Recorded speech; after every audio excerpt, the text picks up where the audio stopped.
Hi friends, welcome back to Mazhathulli creations. ഈ channel നിങ്ങൾ ആദ്യമായിട്ടാണ് കാണുന്നതെങ്കിൽ സബ്സ്ക്രൈബ് ചെയ്യാൻ മറക്കല്ലേ. രാവിലെ തന്നെ എല്ലാവർക്കും ചായ കൊണ്ട് കൊടുക്കുകയായിരുന്നു മാലതി. മൈഥിലിയുടെ മുറിയിലേക്ക് പോയപ്പോൾ ആ ഞെട്ടിക്കുന്ന കാഴ്ച കാണുകയാണ്. അങ്ങനെ പെട്ടെന്ന് അമ്മയെന്നൊരു നിലവിളി. എല്ലാവരും ഞെട്ടലോടെ അങ്ങോട്ടേക്ക് പോകുന്നു. ഇന്ന് തന്നെയായിരുന്നു കുഞ്ഞിൻ്റെ ചോറൂണ് ചടങ്ങും. ഹോളിലെത്തി എല്ലാവരും ഇങ്ങനെ പരക്കം പായുകയാണ്. എന്താ നന്ദിനി എടുത്തി എന്നെ സാവിത്രി ചോദിച്ചപ്പോൾ, അറിയില്ല സാവിത്രി, ഇതേ നമുക്ക് അങ്ങോട്ടേക്ക് പോകാം.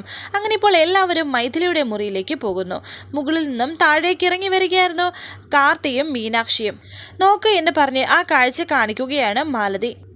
അവിടെ ഒരു കയറിങ്ങനെ തൂക്കിയിട്ടിരിക്കുന്നതാണ് കാണിക്കുന്നത്, തൂങ്ങാൻ വേണ്ടിയിട്ട്. പക്ഷേ അതിലാരും തൂങ്ങിയിട്ടില്ല. ആ കയറ് കാണുമ്പോൾ തന്നെ, ആ കയറല്ല, ഒരു സാരിയാണത്. സാരി കാണുമ്പോൾ തന്നെ എല്ലാവരും ഒന്ന് ഞെട്ടി. അവളെ തൂങ്ങാൻ കിട്ടിയതാ, തൂങ്ങിയില്ലല്ലോ എന്ന് സാവിത്രി പറയുന്നു. ആ വാഷ്റൂമിൽ നോക്കിയോ, തൂങ്ങാൻ പറ്റിയില്ലെങ്കിൽ ഞരമ്പം കാണും എന്ന് മാലതി പറയുമ്പോൾ പെട്ടെന്ന് തന്നെ നന്ദിനി വാഷ്റൂമിലേക്ക് പോയി നോക്കുന്നുണ്ട്. പക്ഷേ വാഷ്റൂമിലൊന്നും ആരും തന്നെ ഇല്ല. എന്താ ഇന്ന് സാവിത്രി ചോദിക്കുമ്പോൾ അവിടെ ആരും ഇല്ലെന്ന് നന്ദിനി പറയുന്നു. മുറ്റത്തോ പറമ്പിലോ മരത്തിനെങ്ങാണം കെട്ടി തൂങ്ങി നിൽക്കുന്നുണ്ടോയെന്ന് ഞാൻ നോക്കിയിട്ട് വരാം എന്ന് പറഞ്ഞ് മാലതി അങ്ങോട്ടേക്ക് പോകുന്നു. എന്തൊരു വയ്യാവേലി ഇത്! സൂയിസൈഡ് ടെൻഡൻസിയുള്ള മാരണത്തെ ഇവിടെ താമസിപ്പിക്കരുതെന്ന് ഞാൻ പണ്ടേ പറഞ്ഞിട്ടുള്ളതായിരുന്നു സാവിത്രി. അവിടെ ഒരു കത്ത് കിട്ടുകയാണ് മീനാക്ഷിക്ക്. അത് അവൾ എഴുതിയ കത്താണോ എന്ന് ചോദിക്കുന്നുണ്ട്. എന്താ അതിൽ എഴുതിയിരിക്കുന്നത് എന്ന് വായിച്ചേ എന്ന് കൈമൾ പറയുന്നു. കാർത്തി അത് വായിക്കുന്നു. എല്ലാവരോടും കൂടി, എല്ലാവർക്കും ഞാനൊരു ശല്യമാണെന്ന് എനിക്ക് തന്നെ തോന്നിത്തുടങ്ങി. ഞാൻ കാർത്തിയെ ഒരുപാട് സ്നേഹിച്ചു, പക്ഷേ എനിക്ക് ഇടയ്ക്കൊരു തെറ്റ് പറ്റിപ്പോയി. എന്തായാലും കാർത്തിക്കും മീനാക്ഷിക്കും ഒരു ഭാരമാകാതെ ഞാൻ ഇവിടുന്ന് പോകും എന്ന് വെച്ചാൽ മരണം കൊണ്ട് ഞാനൊരു ഭാരമാകുന്നില്ല നിങ്ങൾക്കൊന്നും. വല്ല റെയിൽവേ ട്രാക്കിലോ ശവപ്പറമ്പിലോ നിങ്ങൾ എൻ്റെ ശവം കണ്ടേക്കാം എന്ന് എല്ലാവർക്കും മന്യായ മൈഥിലി എന്നാണ് ആ ലെറ്ററിൽ എഴുതി വെച്ചിരിക്കുന്നത്. എവിടെയെങ്കിലും പോയി തൊലയട്ടെ. ഒരു മനുഷ്യജീവിയെക്കുറിച്ച് അങ്ങനെയൊക്കെ പറയുമ്പോൾ തന്നെ വിഷമമുണ്ട്. പക്ഷെ എന്ത് ചെയ്യാൻ പറ്റും? വാളെടുത്തവൻ വാളാലിന്ന് കേട്ടിട്ടില്ലേ? ഇത് അങ്ങനെ തന്നെയാണെന്ന് സാവിത്രി. ദേ പറമ്പിലുമില്ല, കിണറ്റിലുമില്ല, പിന്നെ അവൾ എവിടെ പോയിന്ന് മാലതി വന്നിട്ട് പറയുന്നുണ്ട്.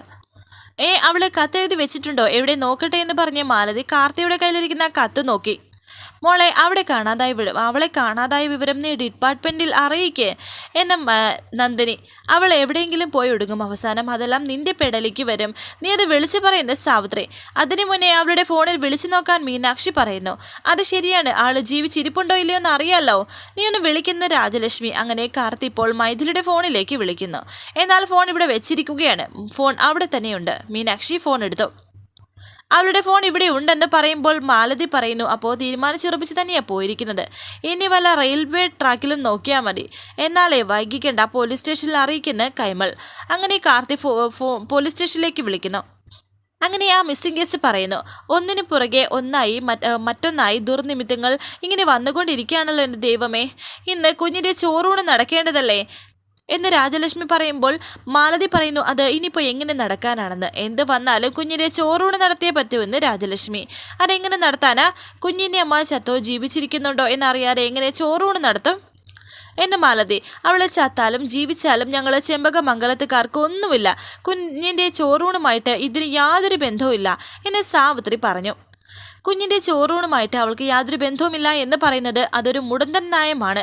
എന്തായാലും അവൾ കുഞ്ഞിനെ പ്രസവിച്ച അമ്മയല്ലേ എന്ന് മാലതി പറയുമ്പോൾ നന്ദിനി പറയുന്നു, മാലതി ചെമ്പകമംഗലം ജഗദീഷിൻ്റെ ഭാര്യയായിട്ടാണോ അതോ മൈഥിലിയുടെ നാത്തൂനായിട്ടാണോ സംസാരിക്കുന്നത്? എന്തൊക്കെയാണ് നന്ദിനി എടുത്ത് പറയുന്നത്? എൻ്റെ ആങ്ങള വൈശാഖുമായി അവൾക്കിപ്പോൾ എന്താണ് ബന്ധം എന്ന് മാലതി പറയുമ്പോൾ മീനാക്ഷി പറയുന്നു, ബന്ധമുണ്ട്. ഈ വീട്ടിൽ നടത്തിയ പ്രശ്നങ്ങൾക്കെല്ലാം കാരണം മൈഥിലിയോടൊപ്പം ആ വൈശാഖുണ്ട്. ഞാൻ പല പ്രാവശ്യം നിങ്ങൾ എല്ലാവരോടും പറഞ്ഞതാ വെറുതെ എൻ്റെ ആങ്ങളെ ഇതിലേക്ക് പിടിച്ചിടരുതെന്ന്. നിന്റെ ആങ്ങളെ പറയുമ്പോൾ നിനക്കിത്ര പൊള്ളുന്നത് എന്തിനാണെന്ന് സാവിത്രി ചോദിക്കുന്നു.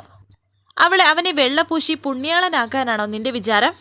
ആ വൃത്തി കേട്ടവൻ ഒറ്റ ഒരുത്തനായി വീട്ടിലെ സമാധാനം കളഞ്ഞത് എന്നെ സാവിത്രി പറയുമ്പോൾ കാർത്തി പറയുന്നു, നിങ്ങൾ തമ്മിൽ വഴക്കുണ്ടാക്കണ്ട. എന്തായാലും ഇന്ന് കുഞ്ഞിൻ്റെ ചോറൂണ് നടത്താൻ നിശ്ചയിച്ചിരുന്നതാണ്, അത് നടത്തണമെന്ന് പറയുന്നു. അത് മറ്റൊരു ശാപമാണെന്ന് മാലതി. ഈ കുഞ്ഞിൻ്റെ യഥാർത്ഥ അമ്മയുടെ ശവശരീരം വല്ല റെയിൽവേ ട്രാക്കിലും ചിന്നിച്ചിതറി കിടപ്പുണ്ടാകും. ഈ അവസ്ഥയിൽ കുഞ്ഞിന് അന്നം കൊടുത്തു തുടങ്ങുന്നത് പാപമല്ലേ എന്ന് മാലതി. ഇന്ന് തന്നെ ചോറൂൺ ചടങ്ങ് നടത്തിയില്ല എങ്കിൽ അത് തറവാടിന് വരെ ആപത്താണെന്ന വാഴപ്പാട് തിരുമേനി പറഞ്ഞത് എന്ന് നന്ദിനി പറയുന്നു. തിരുമേനി അങ്ങനെ പലതും പറയും. 21 ദിവസം കാർത്തിയും മൈഥിലിയും ഒരേ ബെഡ്റൂമിൽ കഴിയട്ടെ എന്ന് പറഞ്ഞത് ഇതേ തിരുമേനിയല്ലേ എന്ന് മാലതി പറയുമ്പോൾ സാവിത്രി പറയുന്നു, മാലതിക്ക് എന്താ ഈ കാര്യത്തിൽ ഇത്രയ്ക്ക് വാശി? ഞങ്ങൾ അറിയാതെ ഏതോ കൂട്ടുകച്ചവടത്തിൽ മാലതിക്ക് ഷെയറുണ്ടെന്ന് തോന്നല്ലോ എന്ന്. ദേ സാവിത്രി ചേച്ചി മര്യാദക്കേട് പറഞ്ഞാലുണ്ടല്ലോ എന്ന് മാലതി പറയുമ്പോൾ സാവിത്രി പറയുന്നു, പറഞ്ഞാൽ നീ എന്ത് ചെയ്യുമെന്ന്. ദേ എന്ന് പറഞ്ഞ് മാലതി വഴക്കുണ്ടാക്കാൻ തുടങ്ങുമ്പോൾ രാജലക്ഷ്മി പറയുന്നു, മതി നിർത്ത്. ചെമ്പകമംഗലത്ത് ജനാർദ്ദനൻ കൈമളിൻ്റെ മുന്നിൽ വെച്ചാണ് നിങ്ങളുടെ ഈ പെരുമാറ്റം എന്ന് ഓർമ്മ വേണം. ചോറൂണിനെ പറ്റിയുള്ള തീരുമാനം ഞാൻ പറയും, അത് രണ്ടുപേരും അനുസരിച്ചാൽ മതി. കുഞ്ഞിനെ വലിച്ചെറിഞ്ഞ് അവൾ എന്ന് പോയോ അന്നേ കുഞ്ഞിൻ്റെ അമ്മയായല്ലാതായി മാറിയിരിക്കുന്നു അവൾ. ഈ കുടുംബത്തിനെയും കാർത്തിമോനെയും ചതിച്ചിട്ട് അവൾക്ക് വീണ്ടും അഭയം കൊടുത്തവരാണ് ചെമ്പകമംഗലത്തുള്ളവർ. അവൾ എവിടെയെങ്കിലും പോയി ആത്മഹത്യ ചെയ്തെങ്കിൽ അത് അവളുടെ വിധി. കുഞ്ഞിൻ്റെ ചോറൂണ് ഇന്ന് തന്നെ നടത്തണം. ഈ തറവാടിൻ്റെ ഐശ്വര്യമായ ഉടവാളിനനുസരിച്ച് എല്ലാവരും ക്ഷേത്രത്തിലേക്ക് മടങ്ങണം. ഇതാണ് എൻ്റെ തീരുമാനമെന്ന് രാജലക്ഷ്മി. ശരിയമ്മയെന്ന് സാവിത്രിയും. വീണ്ടും ഉടവാളിൻ്റെ അടുത്തേക്ക് പോവുകയാണ് രാജലക്ഷ്മിയും മീനാക്ഷിയും നന്ദിനിയും. ഇവർക്കെല്ലാം ആ ഉടവാള് അടുത്ത് കാണാനുള്ള ഭാഗ്യമുണ്ട്. എനിക്കെന്താ അതില്ലാത്തത് എന്ന് മാലതി വിചാരിക്കുന്നു. കോടാനുകോടി വില വരുന്ന വാളാണ്. എന്തായാലും ഇന്ന് ഞാനത് കാണും എന്ന് മാലതി. മീനാക്ഷി അറയുടെ നേരെ നിന്ന് പല ദേവതമാരെ പ്രാർത്ഥിച്ച ശേഷം പോയി താക്കോൽ എടുത്തിട്ട് വരൂ എന്ന് മീനാക്ഷിയുടെ രാജലക്ഷ്മി അമ്മ പറയുന്നു. ഉത്സവ സമയത്തല്ലാതെ ഈ തറവാട്ടിലെ എല്ലാ സ്ത്രീകൾക്കും ആ വാള് കാണാനുള്ള ദർശനമുണ്ടായിട്ടുണ്ട്. എനിക്കില്ല. ഞാനത് ഒളിച്ച് കാണാൻ ക്ഷമിച്ചതിന് എന്നോട് ക്ഷമിക്കണേ പരദൈവങ്ങളെ എന്നൊക്കെ മാലതി പ്രാർത്ഥിക്കുന്നുണ്ട്. മീനാക്ഷി താക്കോൽ എടുക്കാനായി പോകുന്നു. ഉടവാൾ വെക്കുന്ന മുറിയുടെ താക്കോൽ എവിടെയാണ് ഇവൾ വെക്കുന്നത് എന്നുള്ളത് ഇന്ന് കാണണം. കോടികൾ കിട്ടിയാൽ എനിക്ക് കഴിക്കുകയൊന്നുമില്ലല്ലോ. ഇവളേക്കാൾ ആ വാളിനുള്ള അവകാശികൾ എൻ്റെ മക്കൾ തന്നെയാണ് എന്നൊക്കെ മാലതി വിചാരിക്കുകയും മീനാക്ഷിയുടെ പുറകെ മീനാക്ഷി അറിയാതെ പോവുകയും ചെയ്യുന്നു. എന്നാൽ മീനാക്ഷി മുറിയിലേക്ക് പോയിട്ട് മുറിയുടെ വാതിലടച്ചു. അതുകൊണ്ട് തന്നെ മാലതിക്ക് കാണാൻ കഴിഞ്ഞില്ല. കഷ്ടമായല്ലോ, അവൾ ആ വാതിൽ അകത്തുനിന്ന് പൂട്ടിയല്ലോ. എന്നാലും എങ്ങനെയെങ്കിലും കാണാൻ ശ്രമിക്കുകയാണ് മാലതി. മീനാക്ഷി താക്കോലുമായി വരുന്നു. മാലതി പെട്ടെന്ന് തന്നെ മുന്നിൽ നിന്നും മാറി. മീനാക്ഷി താക്കോലുമായി രാജലക്ഷ്മിയുടെ അടുത്തേക്ക് വന്നു. മുത്തശ്ശിയുടെ കയ്യിൽ താക്കോല് കൊടുത്തു.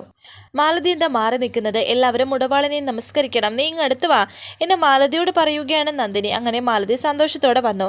ഞാൻ അര തുറക്കാൻ പോവുകയാണ്, എല്ലാവരും പ്രാർത്ഥിച്ചോ, പരദേവതമാരുടെ അനുഗ്രഹം വേണം എന്നൊക്കെ പറയുന്നുണ്ട്. ആന കുത്തിയാൽ പോലും തുറക്കാൻ പറ്റാത്ത ഈ പൂട്ട് ഈ കൊച്ചു താക്കോല് കൊണ്ടേ തുറക്കാനാകൂ. ഇടങ്ങാനം നഷ്ടപ്പെട്ടാൽ കുടുംബത്തിൻ്റെ നാശമാണ് ഫലം എന്ന് രാജലക്ഷ്മി അമ്മ പറഞ്ഞു. അങ്ങനെ ഇപ്പോൾ വാതിൽ തുറന്നു. വാളിനടുത്തേക്ക് ഇപ്പോൾ എല്ലാവരും വന്നു. എല്ലാവരും ഉള്ളുരുകി പ്രാർത്ഥിക്കാൻ പറയുന്നു. രാജലക്ഷ്മി അമ്മ വാളിനെ പൂജ ചെയ്യുന്നുണ്ട്. എല്ലാവരും ഒന്ന് വണങ്ങിയതിന് ശേഷം പുറത്തേക്ക് ഇറങ്ങുന്നു. രാജലക്ഷ്മി അമ്മ വീണ്ടും വാതിലടച്ച് പൂട്ടി. മീനാക്ഷിയുടെ കയ്യിലേക്ക് താക്കോൽ വെച്ച് കൊടുത്തു. മീനാക്ഷി താക്കോൽ വെക്കാനായി അകത്തേക്ക് പോകുന്നു. പിന്നിൽ നിന്ന് മാലതി വീണ്ടും ഒളിഞ്ഞു നോക്കുന്നുണ്ടായിരുന്നു. അവൾ അവിടെയായിരിക്കും താക്കോൽ വെക്കുന്നത് എന്ന് വിചാരിക്കുന്നു. പെട്ടെന്ന് തന്നെ മീനാക്ഷി വാതിലടച്ച് പൂട്ടി. എന്നിട്ട് താക്കോൽ വയ്ക്കാനായി പോകുന്നു. ഈ തവണയും മാലതിക്ക് മിസ്സായിരിക്കുന്നു. അവൾ ആ താക്കോൽ എവിടെയാണ് വെച്ചിരിക്കുന്നത് എന്നത് കണ്ടെത്താനായില്ലല്ലോ. അവൾ ഇപ്പോൾ ഇറങ്ങും, മാറിയേക്കാമെന്ന് വിചാരിച്ച് മാലതി അവിടെ നിന്ന് മാറി നിൽക്കുന്നു.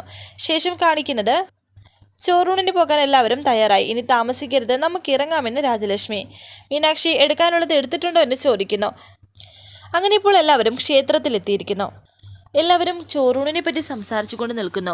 കാർത്തിയാണെങ്കിൽ ടെൻഷനോടെ നിൽക്കുന്നു. കാർത്തിയേട്ടൻ ടെൻഷൻ അടിച്ച് നിൽക്കുന്നത് എന്തിനാണെന്ന് മീനാക്ഷി ചോദിക്കുമ്പോൾ തൻ്റെ ടെൻഷനില്ലേ, അതേ ടെൻഷൻ തന്നെയാണ് എനിക്കുമെന്ന് കാർത്തി. അവിടേക്ക് ജഗദീഷും വരുന്നുണ്ട്. ദേ എൻ്റെ ജഗദീഷേട്ടൻ എന്ന് സന്തോഷത്തോടെ മാലതി പറഞ്ഞു. എല്ലാവരുടെയും മുന്നിൽ വെച്ച് കളിയാക്കുകയാണ് മാലതിയെ ജഗദീഷ്. ചേച്ചി ഒന്നിങ്ങ് വന്നേ, ഒരു കാര്യം പറയാനുണ്ട് എന്ന് പറഞ്ഞ് ജഗദീഷ് സാവിത്രിയെ മാറ്റി നിർത്തി ഒരു കാര്യം പറയുന്നു. അവളുടെ പുതിയ വിവരം വല്ലതും കിട്ടിയോ എന്ന് ചോദിക്കുന്നു. ഭാര്യയോടൊന്നും പറയില്ല, എല്ലാം പെങ്ങളോടാണ് എന്ന് മാലതി മനസ്സിൽ വിചാരിക്കുന്നുണ്ട്. എനിക്കൊരു വിവരം കിട്ടി, ഇവളാണോ എന്ന് സ്ഥിരീകരിച്ചിട്ടില്ല. ഒരു റെയിൽവേ ട്രാക്കിൽ പെണ്ണിൻ്റെ ഡെഡ് ബോഡി ചിതറിക്കിടക്കുന്നു എന്ന് എൻ്റെ ഒരു ഫ്രണ്ട് വിളിച്ചു പറഞ്ഞു എന്ന് ജഗദീഷ് സാവിത്രിയോട് പറയുന്നു. ഇത് കേട്ട് സാവിത്രിയും ടെൻഷനാകുന്നുണ്ട്. ഇപ്പോൾ ഈ വിവരം ഇവിടെ ആരും അറിയണ്ട, ഈ ചടങ്ങ് നടന്നോട്ടെ എന്ന് സാവിത്രി. അങ്ങനെ ചോറൂണ് നടക്കാൻ പോകുന്നു.